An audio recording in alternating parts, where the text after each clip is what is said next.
একটা মসজিদের মধ্যে একদম একটা মসজিদ, এই মসজিদের মধ্যে আসরের নামাজ আদায় করলেন। আসরের নামাজ আদায় করে ইমাম সাহেবকে ডাক দিয়ে বললেন, ইমাম সাহেব আপনার সঙ্গে আমার কিছু কথা আছে। ইমাম সাহেব ডাক দিয়ে বললেন, আপনি কে? আপনাকে তো অচেনা অচেনা লাগে, আপনার বাড়ি কোথায়? ওনার বাড়ির অ্যাড্রেস দিলেন। বললেন, আপনি কেন এসেছেন? ইবনে বতুতা রাহমাতুল্লাহ তাআলা আলাইহি বললেন, ও ইমাম সাহেব, আমি আমেরিকায় যাওয়ার জন্য আমি রওনা দিয়েছিলাম।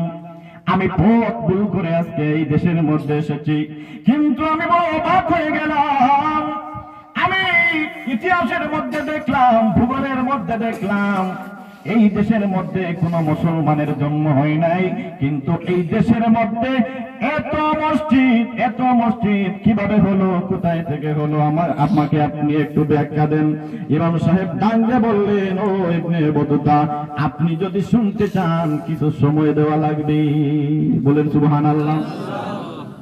ইবনে বতুতা বললেন, আমি হলাম একজন পর্যটক, আমার সঙ্গে কিছু খাতা আছে, বই আছে, আমি লিখতে লাগবো, কারণ আমি পর্যবেক্ষণের জন্য বের হয়েছি। এই দেশে যখন এসেছি তাইলে